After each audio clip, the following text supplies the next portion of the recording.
দুনিয়ার জমিনের মধ্যে আল্লাহর কাছে সবচাইতে প্রিয় আমল হলো সময় মতো নামাজ পড়া। জোরে কোন সুবহানাল্লাহ। 2 নম্বর আমল ডাক দিয়ে বলে নবী গো উলতু সুন্না আইয়ো, নবী গো তারপরে কোন আমলটা আল্লাহর কাছে সবথেকে বেশি প্রিয়?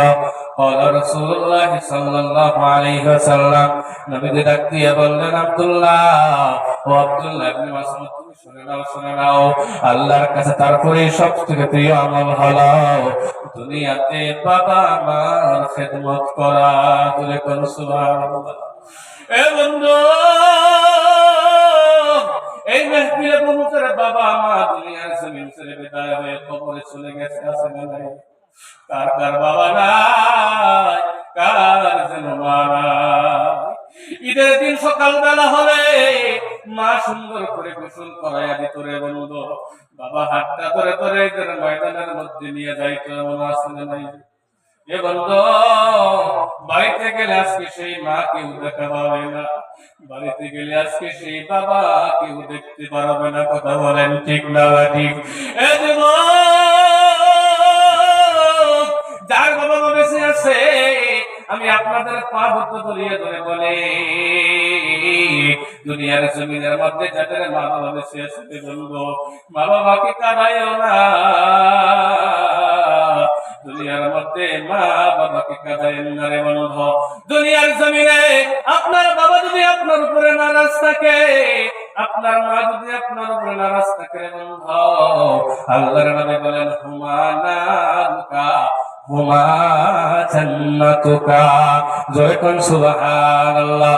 এ বন্ধু আল্লাহর নবী জানায়া দেয় যদি তোমার মা তোমার উপরে সন্তুষ্ট, তোমার বাবা তোমার উপরে সন্তুষ্ট, তাহলে তুমি তোমার বাবা মার জন্য আল্লাহ তোমাকে জান্নাত দান করে দেবে। জয় কোন সুবহানাল্লাহ।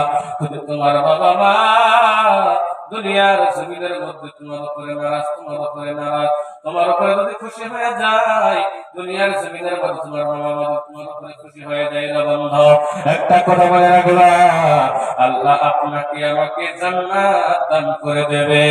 জোরে কোন সুবহানাল্লাহ। এই মাহফিলের মধ্যে কার কার বাবা দুনিয়ার জমিনের মধ্যে বেঁচে আছে একটু হাত তুলে দেখান বন্ধু।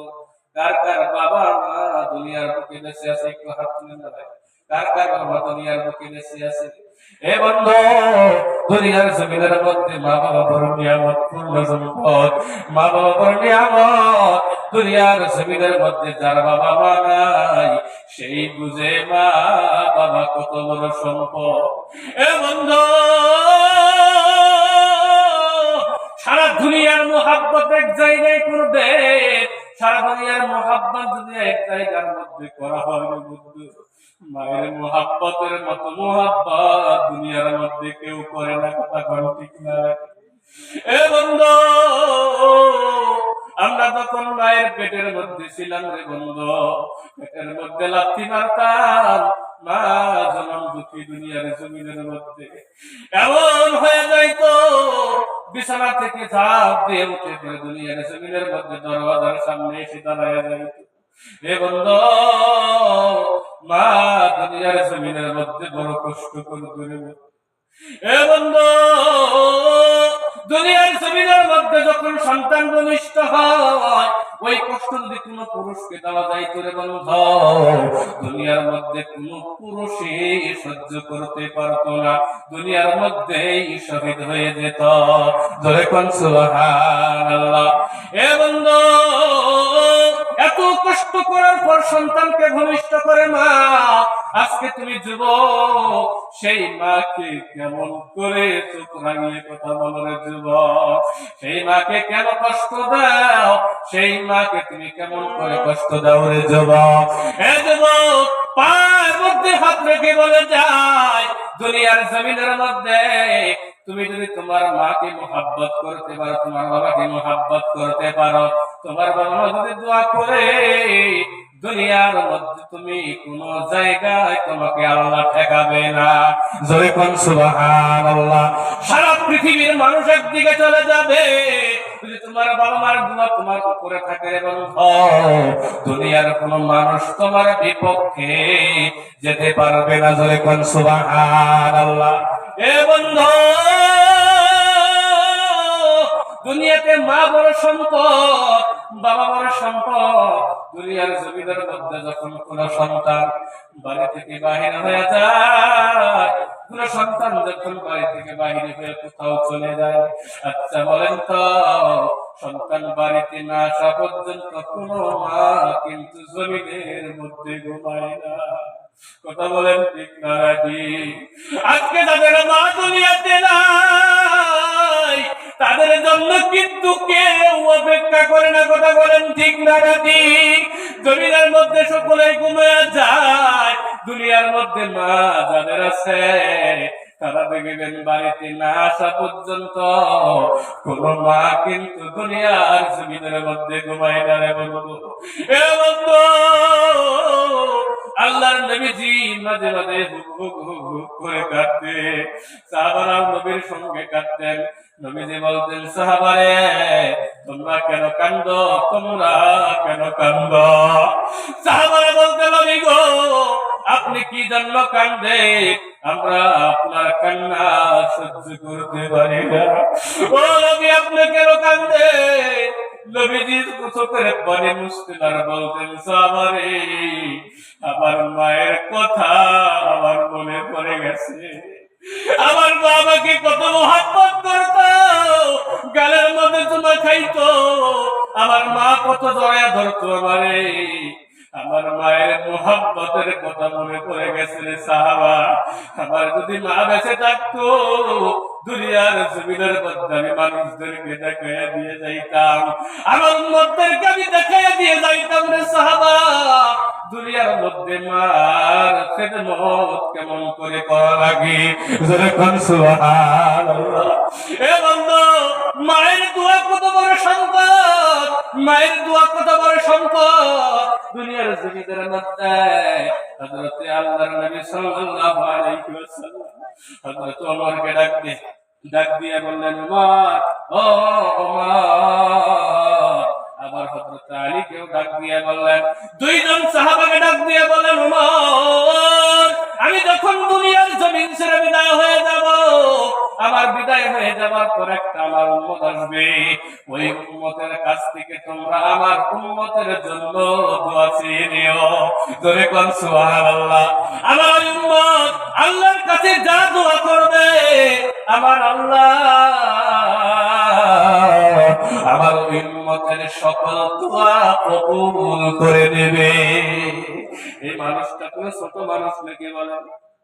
আল্লাহর নবী হযরত ওমরকে ডাক দিয়ে বলল, ওমর ওই আমার উম্মত যখন আসবে, দয়া করে তার কাছে গিয়ে আমার উম্মতের জন্য দোয়া চেয়ে নিও, তোমাদের জন্য দোয়া চেয়ে নিও। ও বলে দুনিয়ার জমিনের মধ্যে আমার উম্মতদেরকে যেন আল্লাহ মাফ করে দেয়। এমন করে বলার সঙ্গে সঙ্গে আল্লাহর নবী দুনিয়ার জমিন ছেড়ে বিদায় হয়ে গেলেন। হযরত ওমর খলিফা অবস্থা। এ বন্ধু, তিনি যখন খলিফা হয়ে গেলেন, মসজিদ নববীর মধ্যে বয়ান করতেছেন। আল্লাহর নবী বললেন, ওমর তুমি শুনে নাও, তার নাম হবে ওয়াইস কারনী। নাম শুনছেন না নাই গো? ওয়াস কুরনি নাম শুনছেন না নাই? আরবি ভাষায় তার নাম হলো ওয়াইস কারনী। করণ নামক দেশে তার জন্ম হবে, করণের মধ্যে সে থাকবে এবং হযরত ওমর রাদিয়াল্লাহু তাআলা আনহু যখন খলিফা হয়ে গেলেন, খলিফা হওয়ার পর মসজিদ নববীর মধ্যে বয়ান করতেছেন হযরত ওমর।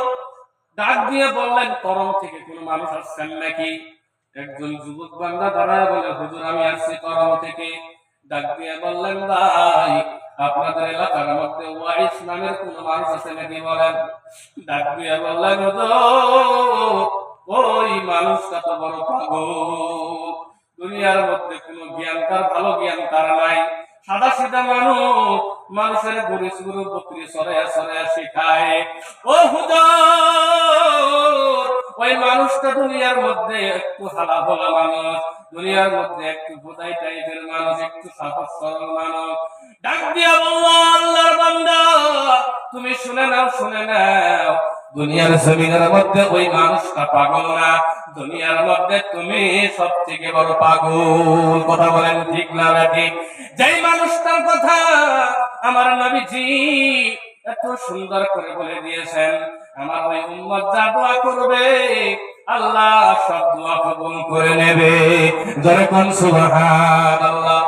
এবার যখন লাহে লাহে করে সমস্ত ঠিকানা নিয়ে যাওয়ার পরে যখন ওই করোনার মধ্যে যাওয়া আরম্ভ করে দিলেন হযরত আলী, হযরত ওমর রাদিয়াল্লাহু তাআলা আনহুমা, তিনারা যখন চলে গেলেন এবার বন্ধ করোনার মধ্যে গিয়ে দেখে ওয়াইস কারণে উটবকরি ছেড়ে দিয়ে উটবকরি ঘাস খাইতেছে এবং তিনি নামাজের মধ্যে দাঁড়ায় গেছে। জোরে কোন সুবহানাল্লাহ। বিছানার মধ্যে গিয়ে দাঁড়ায় গেলেন রে বন্ধু। ও যুবক, পা দুটো গায়ে দাও, পায়ের মধ্যে হাত রেখে বলে যাই, আমরা কোনোদিন যাদের মা বাবা আছে আমরা কোনোদিন মা বাবাকে কষ্ট জমিনের মধ্যে দেব না। দুইটা হাত তুলে দেখায়া দে, দুইটা হাত তুলে দেখায়া দে। লিল্লাহি তাকবীর। আল্লাহ তুমি সকলের হাতকে কবুল মঞ্জুর করে নাও। হযরত ওমর, হযরত আলী তিনার পিছনে গিয়ে দাঁড়ায় রইলেন। তিনার পিছনে গিয়ে যখন দাঁড়ায় রইলেন রে বন্ধু, তিনি বুঝতে পারলেন পিছনে কে বা আছে, পিছনের মধ্যে কে বা আছে। সঙ্গে সঙ্গে তিনি নামাজটা সুন্দর করে সেরে দিয়ে যখন পিছনের মধ্যে সালাম দিয়ে বললেন, কে আপনারা কে? সঙ্গে সঙ্গে হযরত আলী রাদিয়াল্লাহু তাআলা আনহু ডাক দিয়ে বললেন, আপনার নাম কি? সালামের জবাব দিয়ে বললেন, আপনার নাম কি? ডাক দিয়ে বললেন হযরত ওয়াইস কারণী রাহমাতুল্লাহ আলাইহি, ডাক দিয়ে বললেন, আমি হলাম আল্লাহর বান্দা। যখন সুবহানাল্লাহ। হযরত আলী রাগে রাগান্বিত হয়ে গেলেন, তুমি তো আল্লাহর বান্দা জানি, কিন্তু আমি তোমার নামটা জিজ্ঞাসা করছি, তোমার নামটা কি? এবার যখন হযরত আলী রাদিয়াল্লাহু তাআলা আনহুর কথা শুনে তোমার নাম বন্ধু বলতে চাইতেছে না, ডাক দিয়ে বললেন, তুমি কি চেনো এই মানুষটাকে? ইনি হলেন আমিরুল মুমিনিন হযরত ওমর রাদিয়াল্লাহু তাআলা আনহু। জোরে কোন সুবহানাল্লাহ। আল্লাহর নবীর 2 নম্বর খলিফা ছিলেন তিনি, আল্লাহর নবীর পেয়ারা সাহাবা ছিলেন তিনি। বন্ধু তিনার নাম যখন শুনেছে থরথর থরথর করে কাঁপা আরম্ভ করছে। ডাক দিয়ে বললেন, হুজুর আমি হলাম ওয়াইদ কারণী। জোরে কোন সুবহানাল্লাহ। নামটা যখন বলে দিলেন, নাম বলে দেওয়ার পর ডাক দিয়ে বললেন, ভাই আল্লাহর নবীজি এত সুন্দর করে বলে গেলেন, আল্লাহর নবী বলেছে আপনার সঙ্গে যখন আমাদের মোলাকাত হয়ে যাবে আল্লাহর নবীর উম্মতের জন্য আপনি একটু হাত তুলে আল্লাহর কাছে দোয়া করেন। জোরে কোন সুবহানাল্লাহ। চোখ দিয়ে দরদর করে পানি পড়া আরম্ভ হয়ে গেল। ডাক দিয়ে বলল, ভাইজান ও আল্লাহর নবীর সাহাবা, ও গো হুজুর জিন্দেগীর জমিনের মধ্যে আমি কেমন করে দোয়া করব? আল্লাহর নবীজি দুনিয়ার জমিনের মধ্যে এত বড় নবী, আমি তিনার পেয়ারা উম্মত, আমি তিনাকে অন্তর থেকে অনেক মহব্বত করি। জোরে জোরে করার পরে রে বন্ধু তিনি যখন দোয়া করে দিলেন, সুন্দর করে দোয়া করে দিলেন, দোয়া করার পরে এলাকার মধ্যে ঘোরাঘুরি আরম্ভ করে দিলেন। দুনিয়ার জমিনের মধ্যে এমন আমল করেছে যে আমলের জন্য আল্লাহ তিনার সমস্ত দোয়া কবুল করে নেয়। জোরে কোন সুবহানাল্লাহ। সাহাবারা এলাকার মধ্যে প্রত্যেকটা জায়গার মধ্যে জিজ্ঞাসা করতে লাগলেন, কি আমল আমল তিনি দুনিয়ার জমিনের মধ্যে করছেন। মানুষ পায় না পায় না পায় না পায় না, একজন মানুষের সঙ্গে মুলাকাত হয়ে গেল। ডাক দিয়ে বলল, ভাই ও ভাই বলেন বলে ওয়াইস কারণে দুনিয়ার জমিনের মধ্যে এমন কোন আমল করছে যে আমলের জন্য তিনাকে আল্লাহ তিনার সমস্ত দোয়া কবুল করে নেয়। ধরে কোন সুবহানাল্লাহ। তিনি দুনিয়ার জমিনের মধ্যে এমন কোন আমল করলে, কোন আমলের জন্য এত বড় পাওয়ার তিনাকে আল্লাহ দান করে দিলেন। ভাইজানটা ডাক দিয়ে বলল, হুজুর দুনিয়ার জমিনের মধ্যে ওয়াইজ বড় মায়ের পাগল ছিল। সুবহানাল্লাহ। মাকে এত মোহাব্বত করত, মাকে কোনোদিন কষ্ট দেয় নাই, মাকে কোনোদিন দুনিয়ার জমিনের মধ্যে কষ্ট দেয় নাই রে বন্ধু। মাকে এত মোহাব্বত করত, মা দুনিয়ার জমিনের মধ্যে ওয়াইজের প্রতি বড় সন্তুষ্ট হয়ে গেছে হুজুর। সন্তুষ্ট হয়ে যাওয়ার পর আল্লাহকে ডাক দিয়ে বলছে, মালিক আমার ওয়াইজ আমারে বড় খেদমত করেছে হে আল্লাহ। ও মালিক, আল্লাহ তুমি ওয়াইজ দুনিয়ার জমিনের মধ্যে দোয়া করবে, আল্লাহ তুমি একটা দোয়াও যেন ফিরিয়ে দাও না। জোরে কোন সুবহানাল্লাহ। হে বন্ধু, মা আল্লাহর কাছে দোয়া করে দিয়েছে ওয়াইজের জন্য। আল্লাহ ওয়াইজ করেন এর জন্য মায়ের দোয়া কবুল হয়ে গেছে। মায়ের দোয়া কবুল হওয়ার পর ওয়াইজ দুনিয়াতে যা দোয়া করত সকল দোয়া আমার আল্লাহ সেকেন্ডের মধ্যেই কবুল করে নিত। যারা কোন সুবহানাল্লাহ। হে বন্ধু, কিয়ামতের ময়দানে যখন ওয়াইজ করবে জান্নাতের দিকে যাওয়া আরম্ভ করে দিবে, আল্লাহ জান্নাতের ফয়সালা করবে। জান্নাতের দিকে যখন যাওয়া আরম্ভ করে দিবেন রে বন্ধু, জান্নাতের দিকে যাইতেছেন যাইতেছেন যাইতেছেন যাইতেছেন জান্নাতের দিকে যাবে। আল্লাহ হঠাৎ করে ডাক দিয়ে বলবে, ওয়াইজ দাঁড়াও। ওয়াইজ করবে, দাঁড়ায় যাবেন, থরথর করে কাঁপবে। মালিক দুনিয়ার জমিনের মধ্যে আমি কি গুনাহ করলাম রে আল্লাহ। ও মালিক, তুমি আমাকে জান্নাতে যাওয়ার মধ্যে বাধা কেন দিয়েছো রে মালিক। ও মালিক, তুমি কেন আমার জান্নাতে যাওয়ার জন্য বাধা করতেছো, কেন ডাক দিয়ে দাঁড় করাইলে আল্লাহ। আল্লাহ ডাক দিয়ে বলতো, ওয়াইজ দুনিয়ার জমিনের মধ্যে আমার বহুত বান্দা গুনাহ কাম করেছে, ভালো কাম করতে পারে নাই রে বন্ধু। গুনাহ কাম করেছে, তাদেরকে আমি জাহান্নামের ফয়সালা করে দিয়েছি। তাকায়া দেখো, ও ভাই, তুমি তোমার দুনিয়ার জমিনের মধ্যে মায়ের খিদমত করেছো, দুনিয়ার জমিনের মধ্যে মাকে ভালোবেসেছো, মায়ের দোয়া পেয়েছো। তোমার খেদমতের উপরে আমি বড় রাজি হয়ে গেছি, তোমার মাও বড় রাজি হয়ে গেছে। তোমার মা যদি রাজি হয়ে গেছে, আমি আল্লাহ তোমার উপরে রাজি হয়ে গেছি। ভাই যাও যাও যাও, যারে যারে পছন্দ হয় আমার গুনাহগার বান্দাগুলোকে টেনে টেনে তুমি তোমার জান্নাতের মধ্যে দিয়া যাও। একটু জোরে কোন সুবহানাল্লাহ। যারে যারা পছন্দ হয় তুমি বেছে বেছে তোমার মন পছন্দ মতো তুমি আমার বান্দাদেরকে জান্নাতের মধ্যে নিয়ে যাও। জোরে কোন সুবহানাল্লাহ। হে বন্ধু, তাহলে দুনিয়ার বুকে মায়ের খেদমত করার দরকার আছে না নাই? বাবার খেদমতের দরকার আছে না নাই? হে বন্ধু, মায়ের দোয়া বড় দোয়া রে বন্ধু। হে বন্ধু, জমিনের মধ্যে আব্দুল কাদের জিলানী রাহমাতুল্লাহ আলাইহি নাম শুনছেন না নাই? মায়ের দোয়ায় বড় ওলি হয়ে গেছে। এখন সুবহানাল্লাহ। মা পানি খাবে, সন্তানকে বলেছে, মা বাবা যাও যাও যাও, তুমি আমার জন্য একটু পানি নিয়ে আসো। সন্তান গেছে পানি আনার জন্য, এসে দেখে মা জমিনের মধ্যে ঘুমায় গেছে। মার বিছানার সামনে দাঁড়ায় দাঁড়ায় রয়েছে। মা যখন তাহাজ্জুদের নামাজ পড়বে, ওই সময় যখন ঘুম থেকে উঠে গিয়েছেন, উঠে দেখে সন্তান মায়ের বিছানার সামনে পানি নিয়ে দাঁড়ায় দাঁড়ায় রয়েছে। জোরে কন্যা সুবহানাল্লাহ। মা ডাক দিয়ে বলল, বাবা রে, তুমি এতক্ষণ ধরে দাঁড়িয়ে রয়েছো, তোমাকে পানি আনার জন্য আমি পাঠাইছি। আমার দেখো ক্ষণ এসে গেছে, আমি তো বুঝতে পারি নাই রে বাবা, তুমি এতক্ষণ ধরে দাঁড়িয়ে রয়েছো। দুনিয়ার জমিনের মধ্যে তুমি তোমাকে ডাক দিতে পারতে। হযরত আব্দুল কাদের জিলানী রাহমাতুল্লাহ আলাইহি ডাক দিয়া বলে, ও মা, জমিনের মধ্যে তুমি ঘুমায়া গেছো গো মা। তুমি যদি বহু বছর পর্যন্ত কিয়ামত পর্যন্ত ঘুমায়া থাকতে বাবা, আমি এমন করে কিয়ামত পর্যন্ত পানি নিয়ে দাঁড়ায়া থাকতাম। জোরে কোন সুবহানাল্লাহ। আমি তোমাকে ডাক দিলে তোমার ঘুম ভেঙে যাইতো গো মা, তোমার বড় কষ্ট হইতো গো মা। আমি তোমাকে কষ্ট দিতে চাই নাই গো মা।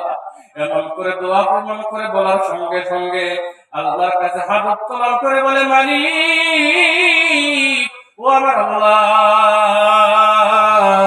আমার আব্দুল কাদেরকে তুমি জামানার বড় ওলি বানায়া দাও। জোরে কোন সুবহানাল্লাহ। এ বন্ধু, দুনিয়ার জমিনের মধ্যে মায়ের দোয়া নেওয়া দরকার আছে না নাই? মায়ের দোয়া লাও হে মুমিন, মায়ের দোয়া লাও।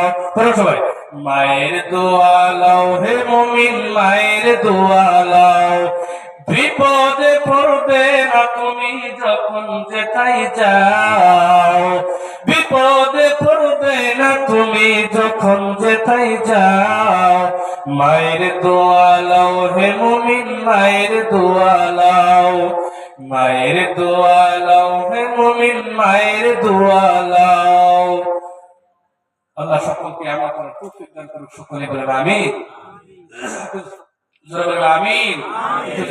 লা ইলাহা ইল্লাল্লাহ। জোরে লা ইলাহা ইল্লাল্লাহ। লা ইলাহা ইল্লাল্লাহ। লা ইলাহা ইল্লাল্লাহ।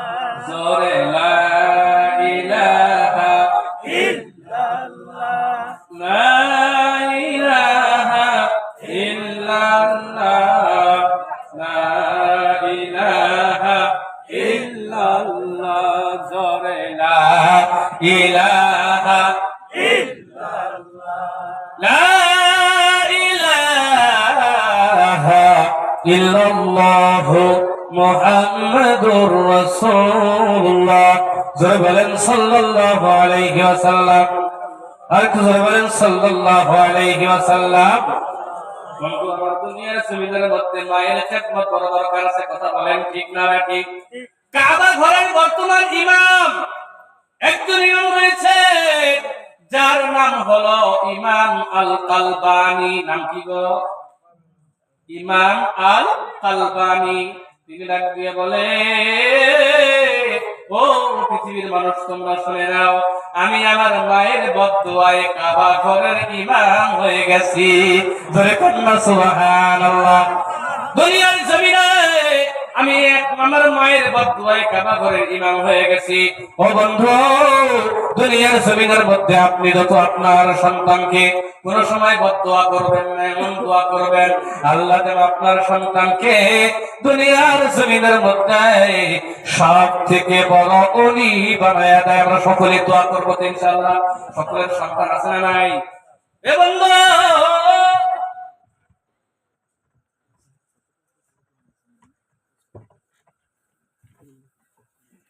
ইমাম আল কালবানি ডাক দিয়ে বলে, দুনিয়ার জমিনের মধ্যে আমি আমার মায়ের বদদুয়ায় বড় ওলি হয়ে আমি কাবা ঘরের ইমাম হয়ে গেছি রে বন্ধু।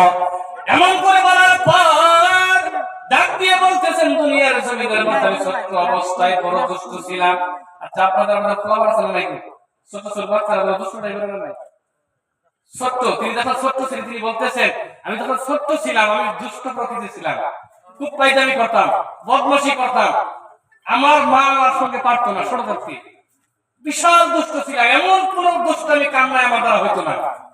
এমন দুষ্টামি করতে করতে করতে করতে মা আমাকে একদিন বলল, আল্লাহ, আমার সন্তানটা এত দুষ্ট, এত দুষ্ট, আল্লাহ তুমি তোমার ঘরের ইমাম বানায় দাও আমাকে, তুমি তোমার ঘরে ইমাম কেন বানায় না দাও আল্লাহ। এমন করে বলার সঙ্গে সঙ্গে বন্ধু আল্লাহ দোয়াটা কবুল করে নিছেন।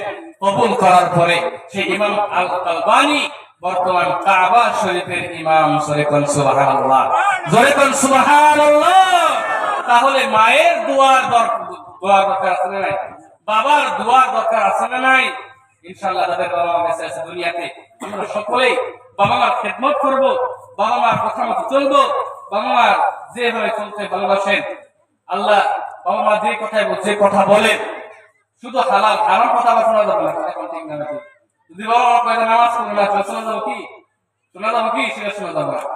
তো আল্লাহ পাক আমাদের সকলকেই যাদের বাবা মা দুনিয়াতে বেঁচে আছেন সকলকে পিতামাতার খিদমত, সকলকে বাবা মার ভালোবাসা, সকলকে পিতামাতার খিদমত করে দুনিয়া থেকে জান্নাতের সার্টিফিকেট, দুনিয়া থেকে পিতামাতার খিদমত করে জানি আমরা সকলেই আল্লাহর জান্নাতের মধ্যে যাইতে পারি। এতটুকু কথা বললাম। আমার কথার মধ্যে ভাষার মধ্যে আমাদের এলাকার কথার ভাষা আলাদা, আপনাদের কথার ভাষা আলাদা, হয়তো কিছু কথার মধ্যে দুটো ত্রুটি হতে পারে। যদি কারো মনে আঘাত দিয়ে থাকি, নিজের ভাই নিজের ভাতিজা হিসেবে আমাকে ক্ষমা করবেন এবং আমার জন্য দোয়া করবেন। আল্লাহ যেন আমাকে কবুল করেন, মৃত্যুর সময় ঈমানের সহিত মৃত্যু দেয়। এবং আমি আপনাদের জন্য দোয়া করি, আল্লাহ যেন আপনাদেরকে মৃত্যুর সময় কলেমা নসিব করে, ঈমানের সহিত যাতে আল্লাহ আপনাদেরকে মৃত্যু দেয়। এতটুকু দোয়া নিয়ে আমি আপনাদের সম্মুখে বিদায় দিচ্ছি। আসসালামু আলাইকুম।